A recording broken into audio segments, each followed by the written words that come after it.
ल finally guys देख्न सक्नुहुन्छ मैले चाहिँ प्लेटमा पनि हालिसकेँ।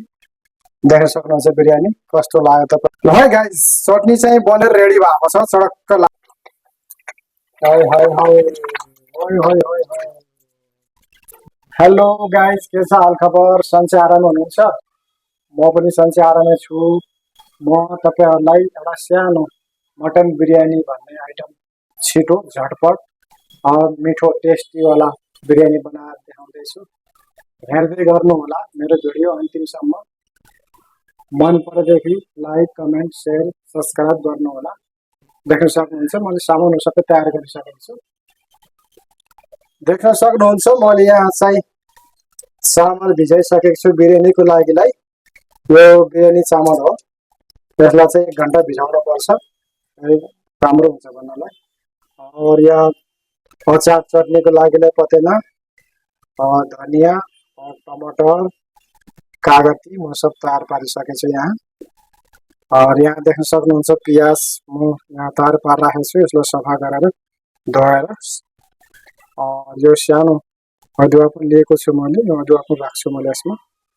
अनि यो लौंग लिएछु, यो सुकमेल लिएछु, यो बिरयानीमा जान्छ।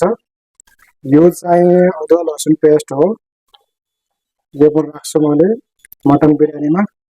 और यो दही फेटेर राखेको छु मैले, दही देख्न सक्नुहुन्छ, दही पनि हाल्छु। और यहाँ खुर्सानी राखेको छु मैले, यो खुर्सानी पनि राख्छु। यो बाख्राको मासु हो, यो चाहिँ मालिकले ईदमा दिएको बाख्राको मासु हो, ईदको दिन। यो चाप देख्न सक्नुहुन्छ, चाप यो नदीवाला पिस, त्यसपछि यो गोलगोटी भन्छौँ हामीलाई मासु, यसमा सबै मिक्स रहेको छ। बिरयानीको लागिलाई चाहिँ यो चाहिँ छातीको मासु एकदम राम्रो छ। यो बिरयानी लाइकको चाहिँ एकदम राम्रो छ। यसको चाहिँ म बिरयानी बनाएर देखाउँछु तपाईहरुले। देख्न सक्नुहुन्छ 1 किलो 400 ग्राम छ। यो बनाएर तपाईहरुलाई म देखाउँछु है त। बिरयानी मटन बिरयानी स्पेशल झटपट चटपट एकदम टेस्टी वाला कुकरमा पकाउने छु मैले। हेर्दै गर्नु होला भिडियो अन्तिमसम्म। देख्न सक्नुहुन्छ प्याज काटेर मैले रेडी गरे, रफली काटेछु मैले। देख्न सक्नुहुन्छ मैले खुर्सानी चाहिँ चिरेर यहाँ राखेको छु। और अदुवा यहाँ मैले चप गरेर राखेको छु, जुलियन चप। और प्याज यहाँ काटे। अब म चाहिँ बसाल्न जाँदैछु। यहाँ चट्ट लाएर कुकर बसाले यसमा पकाउने छु। अहिले चाहिँ ग्यास जलाउँदैन, एकछिनपछि जलाउँछु। मैले चाहिँ यो घरबाट ल्याएको घिउ थियो, यो घिउमा चाहिँ बनाउँदैछु। देख्न सक्नुहुन्छ यो नेपालबाट ल्याएको घिउ हो। म यसमा घिउ एड गर्छु।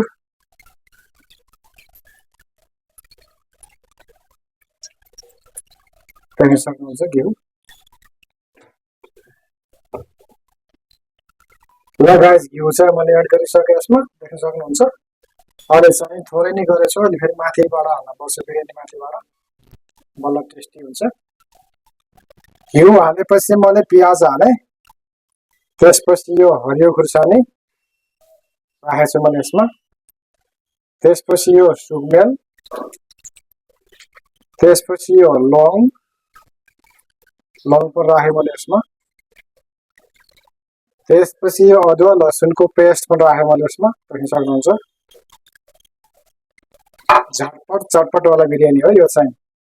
त्यसपछि थोरै जिन्जरको अदुवाको जुलियन हाल्छु। हेर्दै गर्नु होला भिडियो। ल गाइस देख्न सक्नुहुन्छ फाइनली मैले चाहिँ बसालिसकेँ सबै मिक्स गरेर। देख्न सक्नुहुन्छ यो चाहिँ उम्लिन सुरु भइसक्यो। देख्नुहुन्छ यो दही र अदुवा लसुनको उसमा पेस्टमा पकाइयो भने छिटो पाक्छ, यो एकदम टेस्टी पनि हुन्छ। पहिला यसैमा पकाउनु पर्छ यसलाई। तब यो पाक्दै गर्छ, तब म चाहिँ बिरयानीको मसला तयार गर्छु गाइस है। हेर्दै गर्नु होला भिडियो। ल यसलाई ढक्कन लगाइदिए गाइस। अब यसलाई 2 सिटी लगाइदिन्छु, त्यसपछि बल्ल चामल राख्छु म यसमा। चामल यहाँ भिजिरहेछ, अब हुनु नलाग्छ पनि।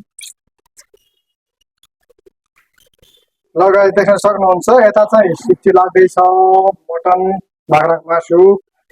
यति चाहिँ म मसला तयार गरेँ। यो थोरै चाट मसला, यो व्हाइट पेपर, यो चाहिँ खुर्सानीको धुलो, यो नुन, यो चाहिँ धनिया पाउडर। बस यति सादा बन्छ मेरो चाहिँ। धेरै स्पाइसी खाँदैन म, हामीले सादा बनाउने हो, सादा खाइन्छ। त्यो आफूले खानको लागि हो, त्यही भएर म चाहिँ सादा बनाउँदैछु है। लगाएर यो चाहिँ 3 सिट्टी भयो, म चाहिँ यो ग्यास बन्द गर्दैछु। देख्न सक्नुहुन्छ यो चाहिँ यस्तो तरिकाको भयो।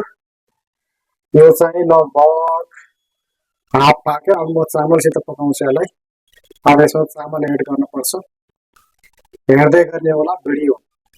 चामल चाहिँ भिजेर रेडी भयो। अब म चाहिँ यसमा एड गरिदिन्छु। देख्न सक्नुहुन्छ त्यसैमा त्यसरी मिलाइदिनु। ल गाइस देख्न सक्नुहुन्छ मैले फेरि दोबारा ग्यासमा बसालेको छु। यस्तो प्रकारको भयो। अब म यसमा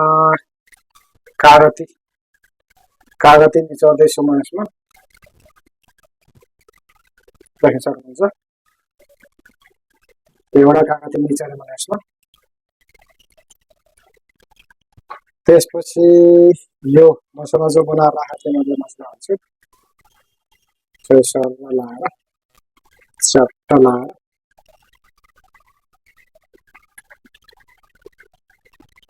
त्यसपछि यसलाई म चलाइदिन्छु। ल मसला कागती राखेर मैले निचोरेर सबै चलाएर भ्याएँ। अब यो अदुवाको यो जुलियन थियो, जुलियनको म यसमा एड गर्छु। त्यसपछि म यसमा चाहिँ फेरि सिट्टी लगाइदिन्छु। फेरि फर्स्ट क्लास बिरयानी बनेर तयार हुन्छ है गाइस। हेर्दै गर्नु होला भिडियो। फेरि मैले ढक्कन लगाइदिएको छु सिट्टी लाउनको लागि। 2 सिट्टी लगाएपछि बिरयानी तयार हुन्छ है गाइस। ल गाइस यतातिर फेरि म टमाटर पोल्दैछु। बिरयानीसित खानु पर्यो, चटनी अचार सडक्क पारेर खानु पर्यो, त्यही भएर यहाँ टमाटर पोल्दैछु। देख्न सक्नुहुन्छ। ल गाइस देख्न सक्नुहुन्छ हामीसित सिलौटा पनि छ। हामीले चाहिँ नेपालको स्टाइलमा चाहिँ इन्डियामा बसे पनि नेपालको सिस्टममा चाहिँ अचार पारेर बिरयानीसित खानेछौँ। खसीको मासु, बाख्राको मासु बिरयानीसित। यो चाहिँ पुदिना, यो चाहिँ ल गाइस देख्न सक्नुहुन्छ हामीसित सिलौटा पनि छ। हामीले चाहिँ नेपालको स्टाइलमा चाहिँ इन्डियामा बसे पनि नेपालको सिस्टममा चाहिँ अचार पारेर बिरयानीसित खानेछौँ। खसीको मासु, बाख्राको मासु बिरयानीसित। यो चाहिँ पुदिना, यो चाहिँ यो चाहिँ धनिया पात, यो चाहिँ पुदिना पात, और यो नुन, यो खुर्सानी। टमाटर म यहाँ पोलेर राखेको छु। त्यसको अचार बनाएर बिरयानीसित चट्ट लाएर खानेछौँ। देख्न सक्नुहुन्छ गाइस म सिलौटामा चाहिँ धस्काउँदैछु एउटा हातले चाहिँ भिडियो बनाउँदैछु, एउटा हातले चाहिँ अचार चाहिँ धस्काउँदैछु मैले। देख्न सक्नुहुन्छ यसलाई मसिनो बनाउँछु, त्यसपछि तपाईँलाई देखाउँछु है गाइस।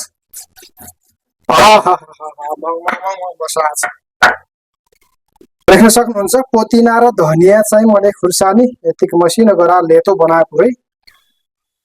यहाँ टमाटर पनि रफली काटेर म एड गरिसकेँ। फेरि यसलाई पिस्नेछु, फेरि देखाउने छु है त गाइस। हेर्दै गर्ने होला भिडियो। ल है गाइस चटनी चाहिँ बनेर रेडी भएको छ। चडक्क लाएर थोरै टेस्ट गर्न पर्यो, नुन खुर्सानी कस्तो भयो म चाहिँ चेक गर्छु। देख्न सक्नुहुन्छ म चेक गर्दैछु। एकदम टेस्टी छ। सेम नेपालकै याद आयो मलाई, नेपालकै फ्लेभर एकदम। पुदिना चाहिँ मेरो एकदम फेभरेट चिज हो। पुदिना र टिमुर चाहिँ मलाई एकदम चटनी बनाएर खान मनपर्छ, एकदम राइट छ। देख्न सक्नुहुन्छ आज बिरयानी धरो दाब्ने भयो। ल गाइस यो चाहिँ एउटा नेपालको जस्तै अर्ग्यानिक चटनी भयो। पुदिना, धनिया, टमाटर पोलेको हालेको एकदम मिठो छ। यो चाहिँ मिन्ट सस बनाएको छु मैले। यो चाहिँ दहीबाट बन्छ मिन्ट सस। देख्न सक्नुहुन्छ यो पनि बिरयानीसित कायदा हुन्छ। अलिकति यो पनि बनाएँ मैले। हामी चाहिँ 4 जना छौँ, त्यही भएर चाहिँ मैले धेरै बनाउने क्वान्टिटी थोरै नै बनाएको छु। देख्न सक्नुहुन्छ। ल गाइस फाइनली बिरयानी चाहिँ मटन बिरयानी चाहिँ यस्तो देखिएको छ। अझै यसलाई सजावटहरू गर्न छ। पाकेर रेडी भयो। अब म यसलाई सजाउँछु, घिउ हाल्छु माथिबाट, त्यसपछि देखाउँछु, हेर्दै गर्नु होला भिडियो। ल गाइस, यो चाहिँ म बिरयानी सजाउनको लागि थोरै हल्दी घोलेर राखेको छु मैले यसो पानीमा। त्यसपछि यहाँ थोरै रेड फुड कलर छ, यो केही हानि गर्दैन, यो ठुल्ठुलो होटेलमा त युज हुन्छ। त्यो थोरै मैले रङ्गी बिरङ्गी गर्नको लागि लिएको छु, युज गरेको छु, देख्न सक्नुहुन्छ। देख्न सक्नुहुन्छ मैले यसलाई रङ्ग्याएर पनि सकेँ, चडक्क भएको छ। र गाइस देख्न सक्नुहुन्छ, मैले तपाईँहरूलाई सुरुमा भनेको थिएँ नि मैले घिउ थोरै राखेको छु यसमा। घिउ फेरि झार्नुपर्छ बिरयानी भनेर यसमा मैले घिउ पिगालिसकेको छु, देख्न सक्नुहुन्छ। यता मैले बिरयानीलाई रङ्ग्याएर तयार पारिसकेको छु। अब यसलाई झान्छु म चडक्क लगाएर, हेर्नु होला। यो फुल तात्यो, ग्यास बन्द गरिदिएँ। अब यसलाई फेरि यसरी झालिन्छ।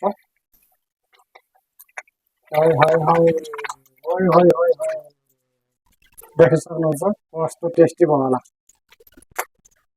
बिरयानी मजा आउने भयो, खसीको बिरयानी। ल गाइस देख्न सक्नुहुन्छ, फाइनली घिउले झानेपछि यस्तो भयो। यो चाहिँ रेडी भयो खाने लायकको। म तपाईँहरूलाई प्लेटमा हालेर देखाउँछु है त गाइस। ल फाइनली गाइस देख्न सक्नुहुन्छ, मैले चाहिँ प्लेटमा पनि हालिसकेँ। देख्न सक्नुहुन्छ बिरयानी कस्तो लाग्यो तपाईँहरूलाई। कमेन्ट, लाइक, सेयर गर्नु होला, कमेन्टमा बताउनु होला तपाईँहरूले कस्तो स्टाइलले बनाउनुहुन्छ। म चाहिँ चटपटवाला बिरयानी चाहिँ यसरी बनाउँछु, देख्न सक्नुहुन्छ। ल गाइस, म चाहिँ बिरयानी पकाएर तयार भयो। अब चाहिँ टेस्ट गर्दैछु यसको, चटक्क लाएर नेपाली अर्ग्यानिक चटनीको साथ। टेस्टी लाइक भनेको चटपटवाला बिरयानी, खसीको एकदम राइट छ, गजब छ। खा बाबु, तिमीले म त खाएर जान्छ।